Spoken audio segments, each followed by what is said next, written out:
Hi everyone, my name is Abby. I'm here today to show you how to collect your swab. You would have received your kit by post, and in your kit you will find your swab, your biohazard bag, and your instructions manual. Please make sure you read your instructions manual thoroughly because it has all the instructions that you need to know how to register your kit, to collect your swab, and send your sample back to our lab. Now, as a first step, you need to register your kit's barcode number onto our website.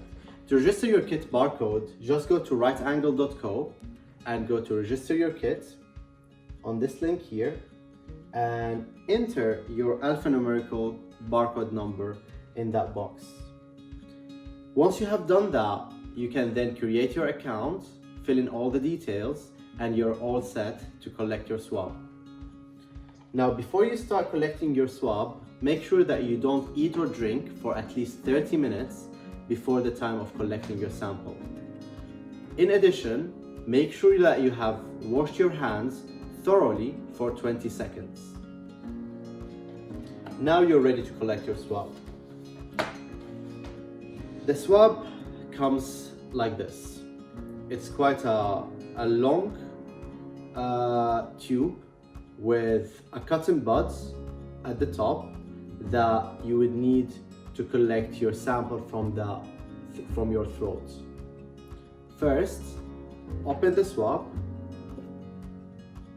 and enter this cotton pod to the end of your throat and make sure that you gag. If you're not gagging, you're not doing it good. So I'm gonna show you how to do it now for a few seconds, but make sure that you keep doing this action for at least 1 minute. So just put it to the end of your mouth and gag.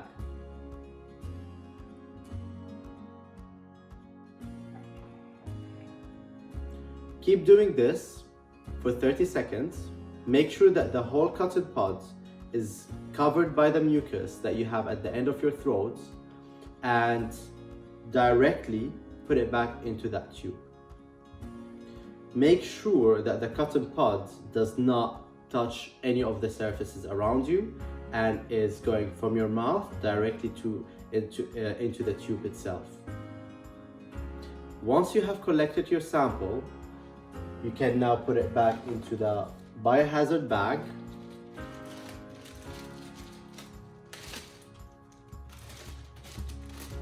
Make sure that you seal the bag and now put it back into that box. Now, once you have put the sample back into the box, make sure that you remove the adhesive strip from the top of the tongue. And now the kit and the box with your sample inside is ready to be sealed and ready to be put in any mailbox, and that will make sure that it's sent directly to the lab. Every kit has a return label that is prepaid. You don't need to worry about the postage or anything. All you need to do is just put this box in a mailbox, and that's how your kit can be sent directly to the lab. If you have any questions, please do contact us on our email address on info@rightangled.co, and one of our support team will be more than happy to assist you. Thank you very much.